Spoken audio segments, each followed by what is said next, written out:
Welcome to the Legacy Leaders Podcast. Are you doing the best for your client to help them create their legacy?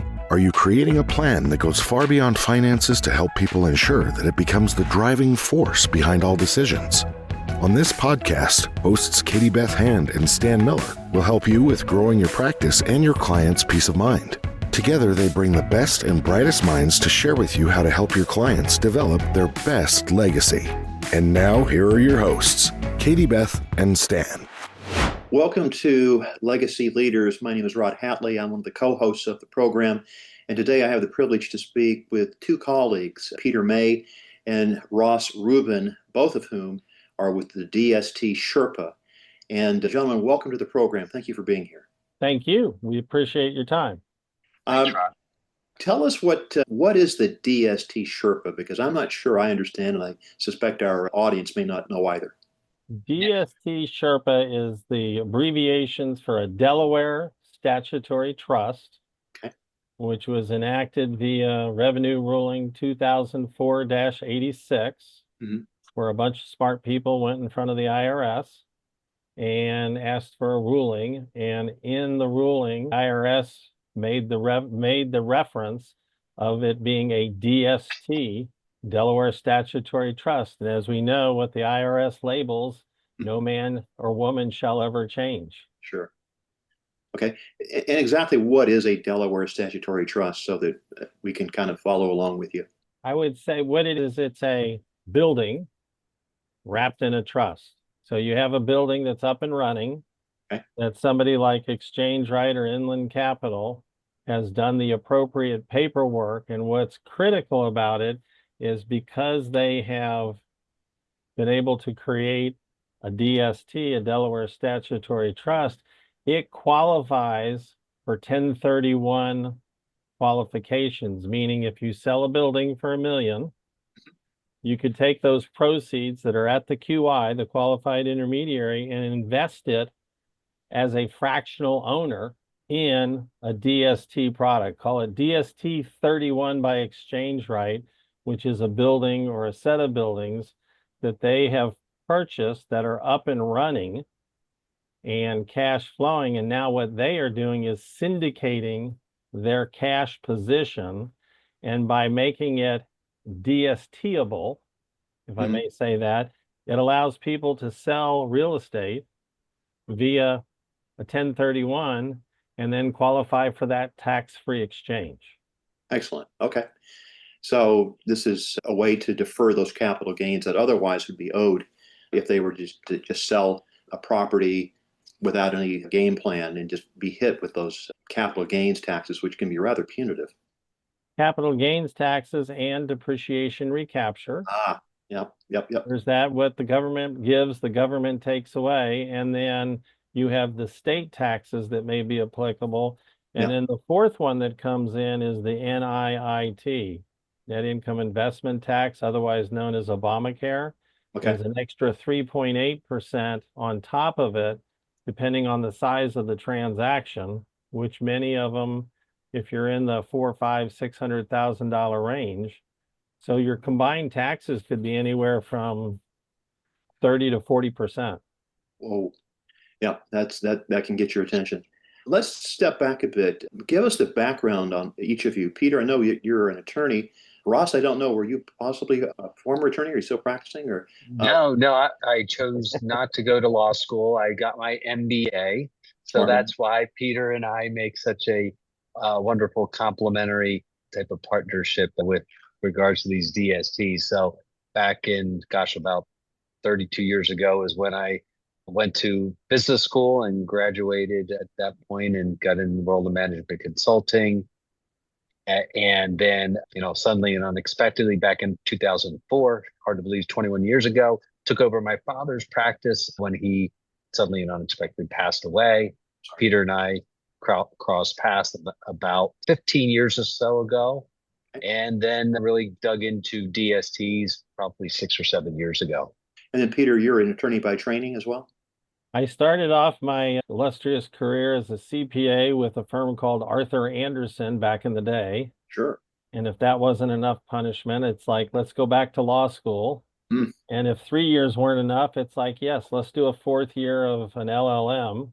Oh my goodness. And my attraction to it was because of having the accounting background. The Yeah. law school was like a more favorable street MBA, as they say. You're learning a lot of things differently. Sure. And the LLM, I had the insanity of doing it all in 1 year of just full-time students. So it was the part that was good about it is it made me multilingual code section.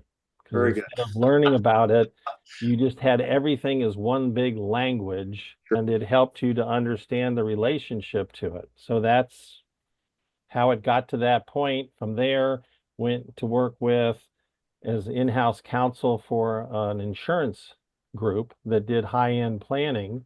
So we would not ghostwrite, but say, gee, wouldn't you like to look at this clause or this clause? Because you're doing a lot of high-end planning for businesses and individuals. And then when I say the funny part is Ross and I came together, and then when we discovered DSTs at a conference, Mm-hmm. he looks over at me. He's like, well, you're the CPA and legal counsel and all this. Why don't you know about this? And I'm like, oh my gosh, hit us And dead in our tracks. Because sometimes, as you well know, there are things that require attorney opinion letters and all those things. Well, this is something that's grounded in a revenue ruling. got it. Got it. Okay. So let's see. So Peter, you've been to law school. What prompted, again, you were a CPA and you decided to go down the pathway of becoming an attorney? It was more of the CPA and the Big Eight firm was good, Yes. but going back to law school, it was kind of, it rounded it out, and it was just the numbers were good, the learning how to audit, and Yeah. probably it was at Arthur Andersen that the tax bug bit me. Okay. And so you're thinking of lawyer, you're thinking of estate planning, you're thinking of taxes. And so in law school, probably my third year, a number of courses were LLM type programs, courses, so I could really load up on it. And you just learned a different type of litigation. So DST Sherpa came together basically because Ross and you had met, liked each other, went to conferences together, etc. And at this conference where the DST was being talked about, you guys saw an opportunity to make a difference for your clients. Does that seem to make sense? Yeah, absolutely. What we found is it's interesting. Most CPAs, real estate people, attorneys, they may have knowledge of 1031 like kind exchanges, sure. But as to the DST, the overwhelming majority don't. And we saw it as a great opportunity to help educate, like professionals, as Sure. well as their clients, to help them find an exit strategy. And look, the fact of the matter is, as they say, 10,000 people a day are turning 65. And the Mhm. first of those they're all aging out at this point, and they're looking for an off ramp without having to face the high tax burdens and what mechanisms to defer, and that integrates into their estate planning. Okay. What, let's talk more fundamentally. What's a great client for you folks? Obviously, as the baby boomers begin to age out and they're starting to think about retirement, they're approaching 65 or maybe they've reached 65. So who tell the audience what a good or a great client is for you folks. There's two answers to that. The first one, I'll let Ross take the typical client answer, and then I'll follow up with option two. Well, quite as I mentioned earlier, Rod, it's an accredited investor, which is a requirement with DST since they are, governed by Reg D and in the SEC. So that owner of investment property that is looking for an exit strategy, they've owned the real estate for a number of years. They have a lot of equity, low basis, and they want to look at options. And so it's someone in that position. Okay. So the second part, the other side of that coin, the ideal client would be the Rod Hartleys of the world and the CPAs and the realtors, because what we're doing is educating you and them. Yeah. We're not selling, we're solving. And so it's kind of, as we were talking, we're down in West Palm Beach yesterday and the day before, meeting with a couple of high-end realtors, Mhm. and a couple of advisors, and we said, how well do you really know your client's real estate? Mm. And a lot of times you'll know where it is, how it's owned, Yeah. but they won't know how it's doing. Oh, okay. Yeah. You know, is it performing? Do you like it? You have 10 properties. And the part that I like about this, we like is, I'll say to somebody, and I'll pick on you, Rod, and I'll say, so Rod, how would you like to increase your billable hours during Sure. the summer months where things are at a lull? Well, now you're doing investigative research. May be a little accounting involved, but you're helping the client better understand their portfolio. Sure. If they were to sell it, here's what the hit's going to be. Got it. Yeah. And Okay. here are some options. So you would be our ideal client. Okay. Thank you. Let's talk for a moment maybe about a success story. Can you share with our audience a time when you were able to really bring some great value to bear for a client who retained your services? That would be one that we're currently in the process of, cross your Okay. fingers. Okay. So Ross and I were meeting with a prospective client, a friend, talking about planning and investments. And at the end of the discussion, one spouse said to the other, well, what about the building? Huh. Well, he had been in a partnership, a medical partnership with some other physicians Mm-hmm. who had all retired. So they had Wow. this building sitting here. Sure. So now we're into, how do you sell it? What do you do with it? So Yeah. you then have to pull together the CPA. Mm-hmm. You have to pull together the attorney and start to analyze. And as typically happens, you have 3 or 4 partners and each one wants to go a different direction. So you either do what's called a drop and swap. You liquidate their interest in the building through partnership shares and then do the 1031, or you do the 1031 within the partnership Mm. and drop out. And if somebody wants to take the cash, Yeah. pay the taxes because that's what they want, they can go their way. Right. Somebody wants the DST, they can go their way. If somebody wants to buy another building, and we work with Accruit, you'll see over Ross's shoulder, the 1031 Sherpa, that's a sister company of ours where Okay. Accruit helps us, but with Ah. Accruit and their 1031 QI attorney, plus an attorney who is a 1031 specialist, plus the client's attorney, we are able to resolve this and probably save them 600,000-700,000 in taxes. Wow. Now that's significant. Definitely. Absolutely. Can you share a situation that maybe didn't work out Gone as well? wrong. You take the good That's with the bad. okay. There's Okay. always a painful one. Yeah. And so we're lecturing out in Denver. Yeah. And usually the painful ones are the people that we haven't got to.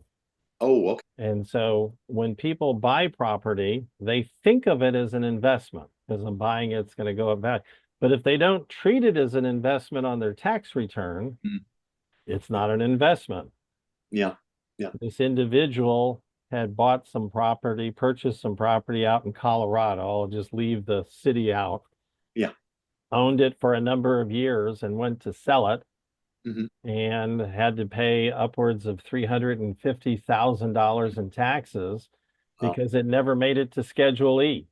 Oh my goodness. Schedule E is that schedule on your tax return where you record your investments and your partnerships. Right. And he was like, had I talked to you? I said, yes. And that happens a lot. People just aren't aware, and that's kind of it. The only other place there where it comes in is if they don't know of the DST as a backstop. Mm-hmm.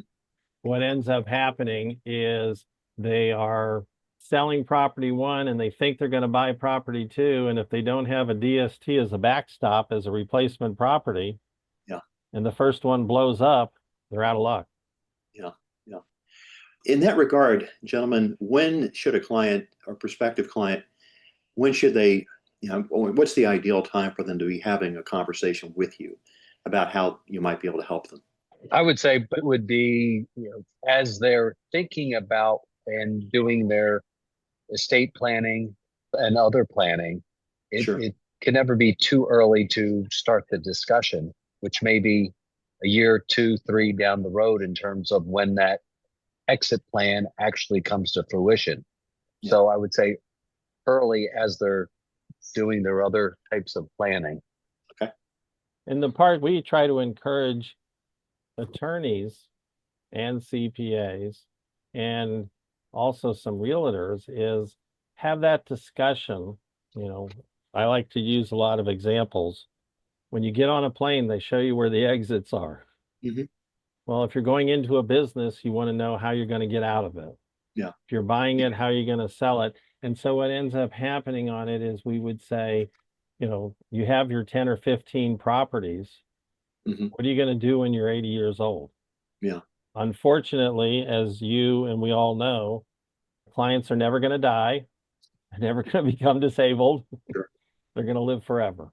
Of course. So it's an educational challenge to get the information out there and just share what can be done so that not only the clients, but also their advisors are also in the loop on, hey, this is a strategy that could be valuable. Why don't we reach out to Peter and Ross and find out if they can help us? So, and what do you most enjoy about what you do as the DST Sherpa? And I guess the 1031 Sherpa too, Ross. I see that. Yeah. I mean, the both same types of functions in terms of working with clients. I really enjoy the fact, helping someone discover something that they previously didn't think was possible or didn't know about. Sure. And really showing them how real estate planning is equally important to their other planning that they're doing. Okay. And I think for me, it's, as I like to say, it's playing 3D chess with Uncle Sam. And people are like, oh, that's a loophole. And I call it legislative grace. It's not a loophole. It's legislative grace. It's a law that's in place. Sure. And having studied the law and the tax code and committee reports, taxes are the most efficient way to alter behavior. And that's why the legislators and the lobbyists do these kind of things. Yeah. So it's helping people understand. Probably the best for me, this one we're going through now with the partners is, or family members that want to go in different directions. Sure. And we have had one before where the family members could not agree. And so they decided it was not a consensus, but there was one of the family members that did not want to do a 1031. So they were stuck with the taxes. Oh. Yeah. Yeah. Okay. Gentlemen, is there anything else that you wanted to share with our audience as we begin to wrap up our visit today? Anything? I think the biggest question, or the part that I like to share with people is, have you asked your clients, your friends, your business people, tell me about your real estate? Mm-hmm. And it's getting people talking. It's kind of the fun part is being a coach. Yeah. You're coaching somebody, your area of expertise, for example, Rod, I know this much about. Sure. But I know that there's somebody there that knows it. However, asking the client about their real estate and asking them how they expect to handle it. Right. And then hopefully an hour later, they'll stop talking. But that's what you want. I mean, we want engagement. We want interaction with our clients, and they're willing most of the time to share it. So that's, tell me about your real estate. And then I always plug with, we usually wear a shirt like a NASCAR driver that says, DSTSherpa.com or 1031Sherpa.com. Excellent. Let's see, gentlemen, how, for our listeners who want a deeper dive on this, how can they contact you? Where can you be found? You can find us at our website, DSTSherpa.com, 1031 Sherpa. We also are on LinkedIn, and what we always like to do is we'll send them a calendar link so that they can grab a time, 15, 30, 45 minutes with us. We're always, you don't have to do a transaction. We've had many times where people have used us as a backstop.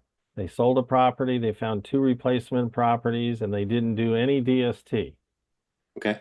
And that's okay, because it's a backstop. Got it. Ross, anything from you before we wrap it up today? I would just say, look, the sooner that you get involved in thinking about, what that plan may look like, I think the better we are able to work in situations where it's, on the 11th hour and things of that nature, but it's always preferable and optimal to do it early. And look, we're available as a resource, early in that process. Okay. Very good. I agree. I've had the privilege to speak with Peter May and Ross Rubin, both of DST Sherpa and 1031 Sherpa. You can contact them at DSTSherpa.com or 1031Sherpa.com. And gentlemen, it's been a pleasure to spend time with you today. Thank you so much for being on the call, and I appreciate your time. Thank you. Thanks, Rod. You've been listening to the Legacy Leaders Podcast with Katie Beth Hand and Stan Miller. For more information on them and the show, please visit pinnaclelegacylaw.com. If you like what you've learned today, do share the program with your friends and subscribe wherever podcasts are found.